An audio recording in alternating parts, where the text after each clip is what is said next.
Bismillahirrahmanirrahim. Assalamualaikum warahmatullahi wabarakatuh. Perkenalkan, nama Ustazah Erlianti Rihana Paramida SPD. Ustazah mengajar mata pelajaran PPKN Seni Budaya dan Prakarya. Dan di sini kita akan membahas tentang motivasi belajar. Sebelum kita membahas tentang motivasi belajar, kita harus mengerti tentang pengertian belajar. Belajar adalah proses aktivitas yang mengarah pada perubahan yang positif, pada pengetahuan, keterampilan, dan sikap. Jadi, belajar adalah aktivitas yang mengarah pada perubahan yang positif pada pengetahuan, keterampilan, dan sikap.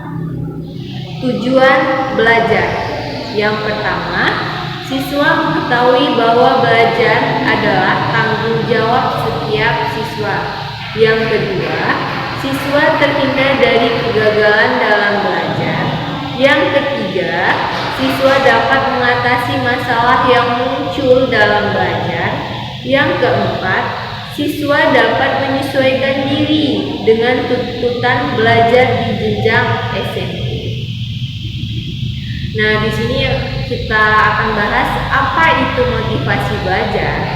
Motivasi belajar adalah dorongan yang timbul dari dalam diri siswa atau disebut dengan intrinsik, dan dari luar diri siswa disebut dengan ekstrinsik untuk melakukan sesuatu. Keberhasilan dalam belajar, yaitu ada faktornya. Faktor dari dalam diri disebut dengan intrinsik. Ada 3. Yang pertama, minat, yaitu syarat yang penting untuk memulai sesuatu adalah minat terhadap apa yang mau dipelajari. Jika dari diri kita sendiri tidak ada minat untuk belajar, maka pembelajaran tersebut tidak akan efektif, walau gurunya sudah memberikan metode yang efisien. Yang kedua, cita-cita. Pasti semua orang mempunyai cita-cita sejak kecil. Mungkin murid-murid ibu mempunyai cita-cita ingin menjadi dokter, polisi, tentara, presiden, penceramah, dan lain-lain. Semua itu akan tercapai jika kita giat belajar dan selalu bersemangat dalam diri kita sendiri. Dan jangan lupa harus mempunyai minat seperti yang ibu jelaskan di atas. Yang ketiga, kondisi siswa. Kondisi siswa terdiri dari 2. Yang pertama, kondisi fisik dan emosional. Yang pertama, kondisi fisik, yaitu jika seorang siswanya ada yang terkena sakit, maka proses belajar siswa akan terganggu. Dan yang kedua, kondisi emosional berupa perasaan tertekan yang selalu dalam keadaan takut atau kegagalan yang mengalami kegoncangan karena emosi-emosi yang kuat, tidak dapat belajar efektif. Demikian pula anak yang tidak disukai oleh teman dan lingkungan sosialnya akan menemui kesulitan belajar. Nah, di sini untuk murid-murid ibu, kalian tidak boleh mengucilkan kawan satu yang lainnya. Kalian harus membantu kawan yang tidak mengerti dalam pembelajaran. Jangan dibiarkan saja agar kawan tersebut tidak merasa dirinya dikucilkan. Jadi kesimpulannya adalah kita belajar harus sehat dan tidak tertekan dalam perasaan takut. Hambatan dari dalam. Yang pertama, malas. Semua orang mempunyai penyakit malas. Nah, di sini insya Allah murid-murid ibu tidak ada yang mempunyai penyakit malas. Kenapa? Karena penyakit malas itu orang yang tidak ingin sukses. Nah, jadi tips malas adalah kita harus memikirkan motivasi kita sebelumnya. Misalnya cita-cita kita adalah eh, ingin menjadi dokter, jadi kita harus giat belajar, tidak boleh malas-malasan ya. Nah di situ. Yang kedua, suka menunda-nunda. Nah di sini kita tidak boleh menunda-nunda dalam pelajaran atau pekerjaan yang lain. Misalnya ada PR.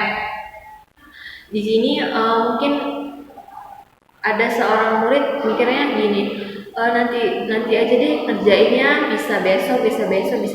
Nah tidak boleh seperti itu. Nah yang ketiga, lelah. Yang keempat, tidak mampu bagi waktu.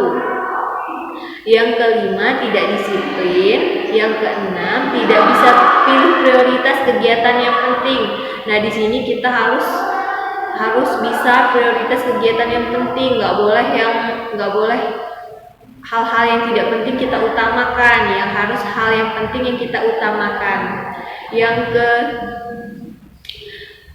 Selanjutnya, suka main game. Nah di sini pasti semua anak-anak laki-lakinya suka main game. Nah di sini ibu mohon untuk kedepannya main gamenya diberhentikan atau dikurangi agar belajar kita lebih efektif, dan di saat di rumah kita memikirkan pembelajaran, tidak memikirkan bermain game. Yang terakhir, suka kumpul-kumpul dengan teman-teman atau jalan-jalan. Faktor dari luar diri atau disebut dengan ekstrinsik. Yang pertama, lingkungan keluarga merupakan salah satu yang mempengaruhi motivasi belajar, yaitu latar belakang pendidikan. Maksudnya adalah anggota keluarga memiliki peran dalam hal mempengaruhi motivasi belajar seorang siswa. Misalkan saja anak yang berasal dari keluarga yang memiliki latar belakang pendidikannya yang kurang tinggi pasti memiliki kendala dalam membangun motivasi belajar anak. Yang kedua, lingkungan sekolah itu ada aspek dalam lingkungan sekolah, yaitu sarana dan prasarana, berpengaruh terhadap motivasi belajar. Secara tidak langsung, kondisi ketersediaan sarana akan dapat membangkitkan motivasi belajar. Insya Allah di sekolah ini sarananya sudah memadai, jadi kita belajar pasti akan efektif. Yang ketiga, lingkungan masyarakat merupakan tempat seorang anak melakukan interaksi setelah pulang sekolah. Di dalam masyarakat, seorang anak belajar tentang baik buruk sehingga akan berpengaruh terhadap motivasi belajar. Misalnya, seorang guru yang menyuruh anak didiknya salat berjamaah, namun justru guru tersebut yang jarang melakukan sholat berjamaah, jadi ini akan menjadi reaksi dari pengetahuan yang diajarkan guru tersebut dan muncul ketidakpercayaan. Contohnya, misalnya ada seorang guru di sekolahan, dia menyuruh siswanya untuk sholat, dan di saat dia pulang dan di saat di luar sekolah dia tidak sholat sama sekali. Nah disitulah akan timbul ketidakpercayaan seorang murid kepada gurunya. Jadi dia berpikir seperti ini, ibu itu aja tidak sholat, ngapain saya ngikutin omongan ibu itu? Insya Allah di sekolahan ini tidak ada yang seperti itu. Nah di sini hambatan dari luar diri ya anak-anak. Yang pertama, persepsi orang tua. Yang kedua, ekonomi orang tua. Ekonomi orang tua yaitu adalah mungkin perekonomian orang tuanya di bawah. Misalnya di saat di sekolah ini ada yang dibutuhkan, ada membeli buku atau membeli alat-alat yang lain, dan ekonomi orang tuanya tidak cukup, tapi insya Allah di sekolah ini tidak seperti itu. Nah ajakan teman ini contohnya adalah misalnya kita berdiskusi di sekolah. Nah misal ada 5 orang. Nah 5 orang itu ada seorang teman mengajak kawannya, udah nanti aja berdiskusinya, bisa besok aja, bisa nanti, malah dia bermain-main. Itu hambatan dari luar. Nah yang selanjutnya, pola atau budaya dalam masyarakat. Dan selanjutnya pengaruh media.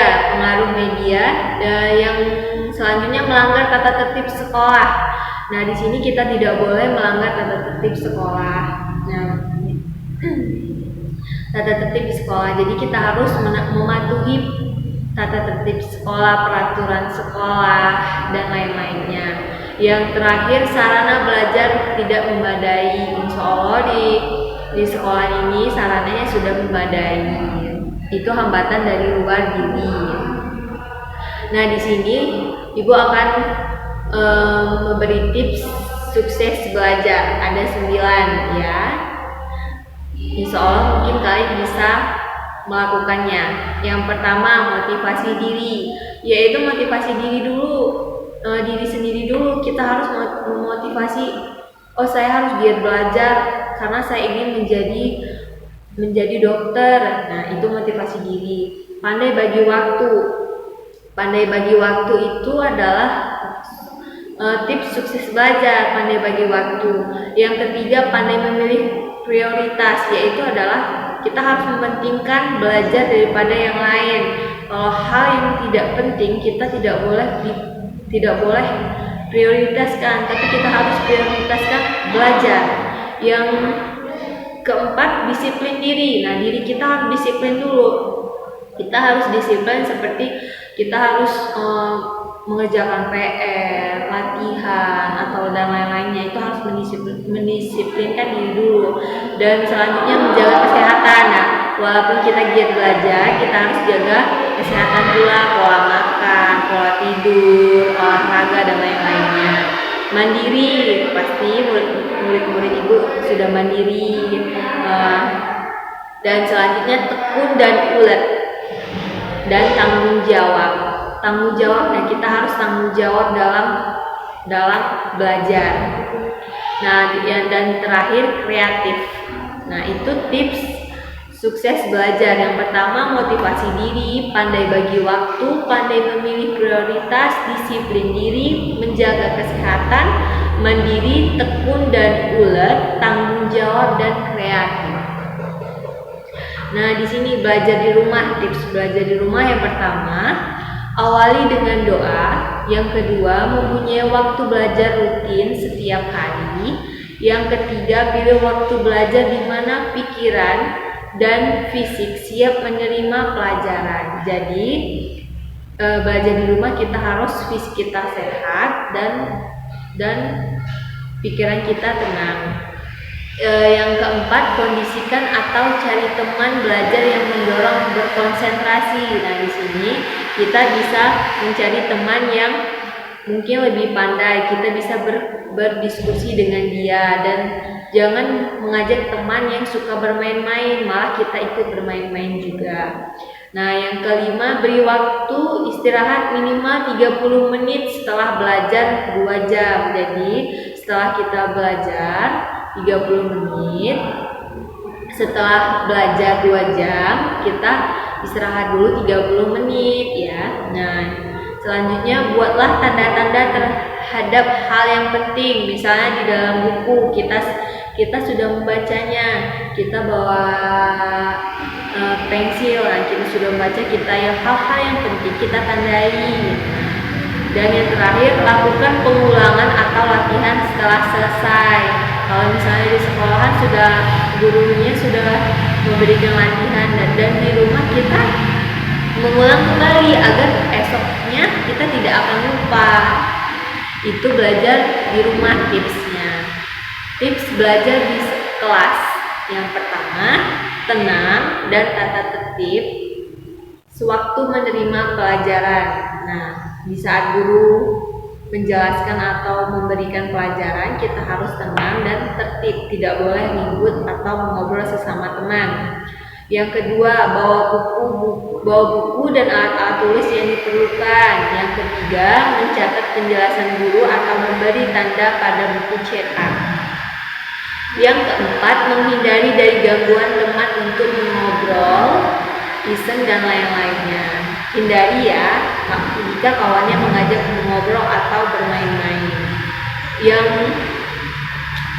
Kelima, aktif bertanya hal-hal yang belum jelas. Nah, misalnya gurunya sudah menjelaskan dan kalian masih belum jelas, lebih baik ditanyakan daripada diam saja.